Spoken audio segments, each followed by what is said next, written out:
I'm meteorologist Rob Carolyn. Right now it's 42, and guess who's back? It's time for Mornings at 8 with Jonathan Mark on AM 1480 WLEA. Yes, indeed. I am back. It is Tuesday. What's these? May 14th, I think, right? Yeah, May 14th.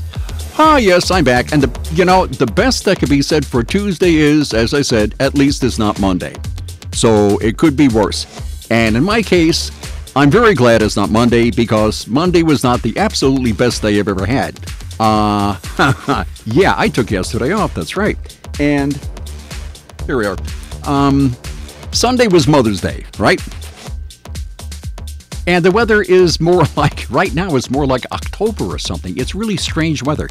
But on Mother's Day, we traditionally barbecue chicken, barbecue chicken, and Italian sausages.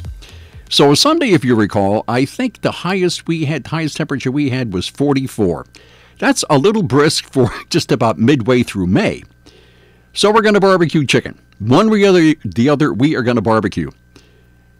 So we dragged the grill under like a little awning in front of our garage, just enough to get the barbecue out of the elements.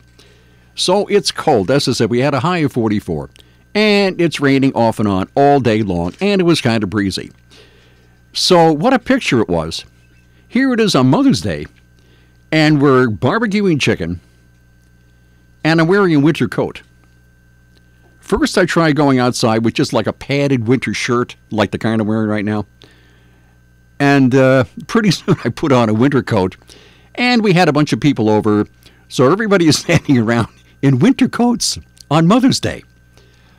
And it takes a while to barbecue chicken. Boy, do I like barbecue chicken. Oh, wowee. Boy, you put some Stearns sauce on it, there's nothing like it. Trust me, if you've never had Stearns barbecue sauce on chicken, there is nothing like it. So we're barbecuing chicken, and it takes a long time to barbecue chicken. You baste and you turn, then you baste and you turn, and you baste and you turn, and it just takes a while to do it right. So between that and the Italian sausages, we were out there for, a number of hours. And the rain every now will be blowing into the garage, because the grill is under the awning and we're in the garage, right by the grill. So it's raining and it's cold and it's kind of windy. So by Sunday night, I said, I called Brian and I said, Brian, I don't know if I'm going to be in on Monday because I really don't feel well. So I got something of a head cold or something on Sunday in the middle of May in the cold rain. Unbelievable. So, yeah, that's how Monday. I think yesterday I slept, probably between 10 and 12 hours in the daytime on a Monday. So I got the equivalent of, let's say, 3 or 4 nights sleep in one afternoon. I mean, if you add up all the sleep I had, that's probably as much as I have in any number of days. So that was Monday. However, I'm in fine form this morning. I feel really, really good, even though the weather is, can you believe this weather? I mean, it's snowing in the Adirondacks. It's snowing in New England. What is happening? Global warming. That's all I'm saying. It's global warming. And any more global warming, and that's going to be about it. So, yeah. Let me see. What else? So I kind of took a detour around Monday, and we're right to Tuesday, and here we are in the middle of the week. Oh, if you'd like to email me, and I do appreciate getting emails, I really do. The email address, once again, is studio1227@twc.com. Studio1227@twc.com, and I'd be more than happy to read any old email about anything. It's kind of fun. Now, I did notice this morning, as a matter of fact, I noticed over the weekend, that the banners, the Hometown Heroes banners, are starting to be put up in Almond. Matter of fact, on my way to work this morning, they were finishing up all the banners in Almond, so that takes care of Almond. And they're up in Alfred, in the village of Alfred, in Alfred Station. And I believe they're up in North Hornell, too. I haven't been up Seneca Road in North Hornell for a couple of days, but I believe they're up there, too. And the Hometown Heroes banners, I am all for. That is an absolutely great idea. I mean, a great idea. Because I think it's good that we acknowledge people who have served in the military. And they're out there The military is on the job 24 hours a day, 7 days a week.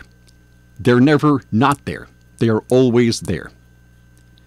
And people who have served in the military deserve some kind of recognition. And I don't know who started the idea of hometown heroes banners. I don't know. But I know that Alman's had them for a number of years, and so has Alfred, and North Hornell. And maybe elsewhere too, I don't know, but this like in the immediate area. So I think it's a great idea. Because they stand watch while we are here doing what we're doing. And the only reason we can be here doing what we're doing is because the military is out there doing what they do. And right now, as a matter of fact, I think we have, what did we send a carrier group to somewhere in the Mideast? We have B-52 bombers in the Mideast now. And of course, we have our navies in the off China. So yeah, they're still out there, and things are getting just a little warmer. Not hot, but certainly warmer than they've been in a while. And Iran is making all these snarky comments and all that. And I think it's a good idea that they're out there. And as I said, it's time that these people are recognized. You know, so as you're driving down the street, they're not just there as decorations.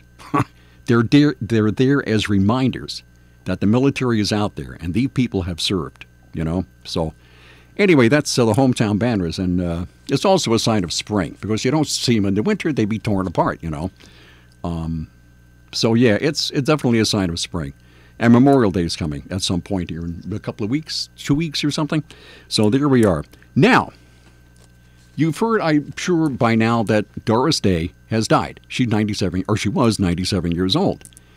And anybody in their 30s, 40s, or 50s who are not really into movies might not know who Doris Day was because that was quite a long time ago. Her heyday was in the late 50s, early 60s. So I've always been a fan of Doris Day. I know, it seems pretty lame, but you know, it's something about a Doris Day movie is you watch it, and at the end of it, you're a little sleepy because it wasn't the most exciting thing in the world, but it makes you feel good. And the world being what it is, Iran, China, all that, the trade war, this and that, you know, you watch a Doris Day movie and you feel better at the end of it. You just feel good. It might not have been Citizen Kane or Gone with the Wind, but it just makes you feel good. Most of her movies are kind of silly, and they're predictable, and they're kind of shallow, but they're just fun. It just makes you feel good, a Doris Day movie. I'm a big Doris Day fan. So I get on the net this morning and say, Doris Day, 97 years old. Let's just do a little reading here. So her bio, I started to read maybe one. What's the name of the website? IMDb, and it's a website InternetMovieDatabase.com. That's very good. InternetMediaDatabase.com. Internet Movie Database, I think is what it is. Okay, IMDb. Anyway, they have a lengthy biography of Doris Day. So I figure maybe I'll spend 5 minutes checking this out. Well, that was this morning around 1:30. An hour and a half later, I'm still reading her biography. Boy, what a fascinating woman. I mean, she was intelligent. She was really witty. She was a very together lady, kind, loved animals. That was her big thing. If it wasn't acting, it would have been animals. She was a big animal rights activist. And she said that she became interested in animal rights. She was working on a movie somewhere in the 1950s. And she was appalled at the way these animals were treated behind the camera. In other words, not on screen, but behind the camera. She was absolutely appalled. So she became interested in animal rights and taking care of animals and all that. Matter of fact, the news of her death came from the Doris Day Animal Foundation. So she started this animal foundation, and she loved all kinds of animals: dogs, cats, horses, fish, ferrets, weasels, whatever, you know. She was really big into animals. Matter of fact, she said, I wrote down this quote here. She said, "I never met an animal I didn't like. Too bad I can't say the same about people." Okay? So That was Doris Day. You got to I love was it. listening to Rush Limbaugh back in the 90s. Yeah. This would have been early, mid-90s. Doris Day called the Rush Limbaugh show. Oh, really? Yes. Wow. She was a big Rush Limbaugh fan, by the way. She was also a fan of President Bush, and she was personal friends with Ronald Reagan. Of course, they both of them were actors, right? So she was like personal friends of Ronald Reagan. So do you remember what she was talking about on the Rush Limbaugh show? Well, he was going off on animal rights activists, I think, and she called to slightly scold him. Oh, wow. But it was fun. It was a fun imagine call. what that was like, I think it can maybe possibly be overdone in some cases. I could kind of see that. But generally, all creatures are great and small. I'm more of a cat person. Other people like dogs. Some people like whatever, So, as I said, all animals great and small. So, what was I going to say here? That's right. Yeah, so she made, let me see, 39 movies, which is a lot. And unless you're really into it, you wouldn't know this. But Doris Day was one of the biggest box office stars in Hollywood history. Doris Day. She was voted the top money-making actress by National Theater owners the top money-making actress in 1960, 62, 63, and 64. Doris Day. And you kind of think of her as sort of a semi-lightweight, but I guess not. Money talks, right? Money's the bottom line in Hollywood. And she was a top money-making actress for 4 years. And I kind of wonder who it was in 61, and it occurred to me this morning, it was probably Elizabeth Taylor. Cleopatra, the famous Cleopatra movie with Elizabeth Taylor and Richard Burton, that came out in 61. And with all the PR that movie had, it was front-page news. I mean, imagine a movie being front-page news. Of course, it would be nice if things were like that now, but they're not, unfortunately. So this movie made front-page news. What's going on between Elizabeth Taylor and Richard Burton? Ooh, what's new now? What's new now? But they were talking about this movie. I don't know who did their PR, but whoever it was an absolute screaming genius, So anyway, yeah, that's their. Oh, she also said, I wrote down another quote. She said, "Wrinkles are hereditary. Parents get them from their children." I mean, is that good or what? Because it's true. That's really the essence of humor, is if it's true. It's a true statement. You do get it from your kids. So that was Doris Day. Now, there was something else I wanted to do with Doris. Oh, that's right. How much time? Oh, we don't have time. Oh, maybe we do. I'll talk fast. Please Don't Eat the Daisies. One of her most famous movies came out in 1960, right? So I get the courage up to ask a girl on a date, right? 1960. I think I'm 12 years old.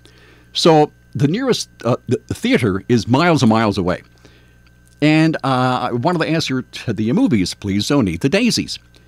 So I asked her out, and amazingly enough, she said, yeah. So my dad drives me down to her house. We pick her up and we drive down to a movie theater. And we see Please Don't Eat the Daisies. Her name was Lorraine. Lorraine, that's right. Lorraine. Anyway, so we go to the movies. After the movie's over, right? After the movie's over, I jump up out of my seat, run up the aisle, through the lobby, and I'm out the door. I'm the first one out the door. At the end of it was a nice movie, but, hey, the movie's over and I'm going home. So my dad's out there waiting for me. And I get in the car and I say, well, let's go. And my dad says, have you forgotten something? And I said, well, what? Well, the movie's over. And he said, where's your date? And I went, oh, that's right. That's right. She's still inside. So I'm waiting and waiting and waiting and waiting. Finally, Lorraine pushes her way through the mob in the lobby and gets outside. And I'm thinking, boy, sure it took her a long time. Geez, So we get in the cart, not one word. She isn't saying one word. So my dad drops her off. He takes me home and he's lecturing me. You shouldn't have left her in the theater by herself. You should have, walked out with her or something. And I said, well, I don't know. I'm at a movie and the movie was over and I left. Well, that was the last she ever spoke to me. She never spoke to me again. She never spoke to, I don't know why. There wasn't a word all the way home. She never spoke to me again. And I'm trying to figure out, well, It was a perfectly good movie. Why is she mad? So she wouldn't speak to me, and she had her best friend, Virginia. Neither her nor Virginia would ever speak to me again. They never talked to me again. I couldn't figure it out. I figured the movie was over. We're out of here, you know. Oh, well, so there we go. That's Please Don't Eat the Daisies. Great, really funny movie, co-starring David Niven. It was David Niven. He was a movie critic or something, or a theater critic, and he lived somewhere in Westchester County. And Doris Day, now they have all these kids and a dog and all these little silly adventures and all that. Anyway, that was Please Don't Eat the Daisies. You can find this on Turner Classic Movies, I guess, TCM. Or now we have all these services. You can access a movie and watch it when you want to, you know. But if you have time, watch a Doris Day movie. Trust me, you'll feel better. Okay, we're going to take a break, and we will be back. New to golf or seasoned veteran, you'll enjoy the casual, relaxed atmosphere of Vanderview Golf Course. 2 miles from downtown Alfred on Waterwells Road, Vanderview is a 9-hole executive-length golf course with a driving range on one side of the road and the course on the other. Family-friendly and fun recreation for everyone. Greens fees are one price for unlimited play, $9.50. High school students, only $5. Children 12 and under with an adult, no charge. You can play up to 18 holes or 9 holes with a cart and get the second 9 holes at no additional charge. Ladies and senior golfers who don't hit the long ball, Vanderview's got the executive length that's just right for your game. And new this year, a season pass for only $100. That's a lot of golfing fun for a very little bit of money. Vanderview Golf Course, 2 miles from downtown Alfred on Waterwells Road. Vanderview Golf Course. From the Fox Sports Studios in Los Angeles, here's Eddie Garcia. No NBA playoff action on Monday. Game 1 of the Western Conference Finals comes up Tuesday night in Oakland with the defending champion Warriors hosting the Portland Trailblazers. Golden State has ruled out star Kevin Durant for game number 1 with that strained calf. It is unlikely that he'll play in game number 2 as well. The Philadelphia 76ers announced Monday night that head coach Brett Brown will return for next season. Brown just finished his 6th year guiding the 76ers. Philadelphia has been in the postseason each of the past 2 seasons, losing in the conference semifinals each time. Earlier Monday morning, the Cleveland Cavaliers announced that they had hired Michigan head coach John Beilein as their next head coach, agreeing on a 5-year deal. The 66-year-old, who is the all-time winningest coach at Michigan, has no NBA experience of any kind. In 12 seasons with the Wolverines, he guided Michigan to a pair of Final Four appearances and 4 Big Ten titles. NHL Stanley Cup playoffs, Game 2 Western Conference Finals. Blues beat the Sharks 4-2. Robert Bortuzzo's goal in the second period was the game winner. That series is tied at 1. Game 3 will be in St. Louis on Wednesday. The Ryan Agencies, your local, independent insurance agencies. The Ryan Agency employs 15 of your friends and neighbors. They live, shop, and support our community. When you buy insurance from the Ryan Agency, you support local families. Contact the Ryan Agencies today, your local source for all things insurance. Insurance protection you can rely on. The Ryan Agency. And we are back. Now, Brian was talking about some archives of classic... Well, the other day, I was out at the Village Cafe, and I ran into Skip Huff. Skip Huff. Arkport, and he used to run WLEA back in, like, 1950. Oh, wow. I've never heard the name. So, Skip Huff. Great guy. Okay. And, I got thinking... it got me thinking about the old days, so I went out and put this together. From the AM 1480 WLEA News Archives. Sound of chainsaws may be heard in the city of Hornell this morning, and indeed chainsaws can probably be heard across much of New York State as cleanup continues in the wake of Sunday storms. Hornell DPW Chief Dave Oaks says crews were out there last night. Yeah, we had about a half a dozen people out last night, and just to respond to calls about fallen trees and branches in the roadway, and they worked throughout the evening to clear the streets.